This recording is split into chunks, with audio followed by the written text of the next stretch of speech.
Au début du XXe siècle, un groupe de chercheurs tombe sur un recueil de poésie qui daterait du milieu du XIXe siècle. Lorsqu'ils poussent leurs recherches un peu plus loin, ils se rendent compte que ces textes proviennent d'une région que l'on appelait les cités-États swahili. Le texte est en écriture arabe, mais lorsqu'ils traduisent, ils se rendent compte que c'est en langue swahili. Le texte aurait été écrit par la femme d'un souverain. Et en effet, il s'agirait d'un recueil de poésie écrite de la main de l'épouse de Cher Bwana Mataka, le souverain de Siyu. Voici l'histoire de Mwana Kupona, l'une des plus grandes poétesses de la langue swahili que l'Afrique n'ait jamais connue. Bienvenue dans Afrique Résurrection pour cette nouvelle chronique, La femme noire et l'histoire.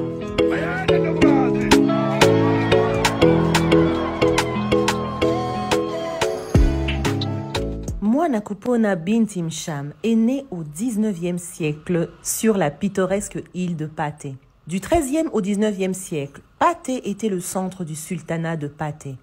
Entourée par le mélange arabe et swahili, l'île était d'une architecture exquise. De beaux-arts, de la musique et de la poésie y étaient présents. Il n'est pas surprenant que Mwana Kupona ait grandi pour devenir l'une des poétesses swahili les plus éminentes du XIXe siècle. Elle est l'auteur du poème Utendi wa Mwana Kupona, ou le livre de Mwana Kupona, qui est l'une des œuvres les plus appréciées de la littérature swahili. On sait peu de choses sur les débuts de Mwana Kupona, mais elle a probablement grandi comme n'importe quel enfant Bajuni, en suivant les croyances, les pratiques et les valeurs qui façonnent une personne de substance.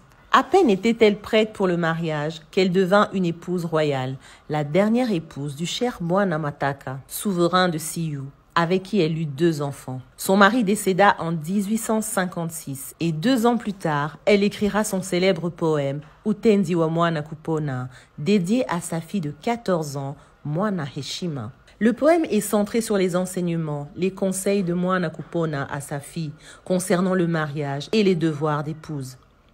Malgré le sujet apparemment profane, le poème va être considéré comme une œuvre spirituelle et mystique, mais surtout morale. En Tanzanie ou même au Kenya, il n'est pas rare que certaines jeunes filles swahilophones connaissent les 4 premières lignes du poème. Negema wangu binti, mishashefu wasanati, upulike wasiati, asa ukazingatia. Le poème est riche en détails sur la vie quotidienne. Ma fille, tiens-toi à l'écart des servantes, sauf dans le cadre des tâches domestiques, car elles pourraient ternir ta réputation. Je pense te l'avoir déjà dit. Ne fréquente pas les ignorants, ceux qui ne se comportent pas comme il faut et qui ne se montrent pas généreux envers les autres. Garde tes distances, ne t'approche pas d'eux. Ma chérie, écoute ce que j'ai à te dire. Une femme a besoin de 5 approbations pour trouver la paix au paradis et sur terre. Elle a besoin de celle de Dieu. Elle a besoin de celle du prophète, de celle de son père, celle de sa mère. Et la 5e enfin, c'est celle de son mari.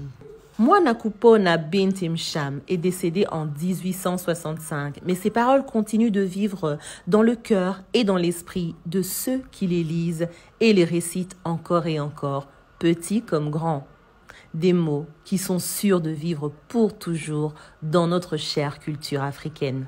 Que retenir de la grande poétesse Mwana Kupona? Sa poésie, Utendi wa Mwana Kupona, est la preuve par excellence qu'il existait des femmes érudites dans les États swahili au XIXe siècle. Le texte est riche, écrit dans un style très noble et contient des conseils d'une sagesse infinie. Ces conseils peuvent encore servir à beaucoup de jeunes femmes d'aujourd'hui. La femme noire et l'histoire. À bientôt!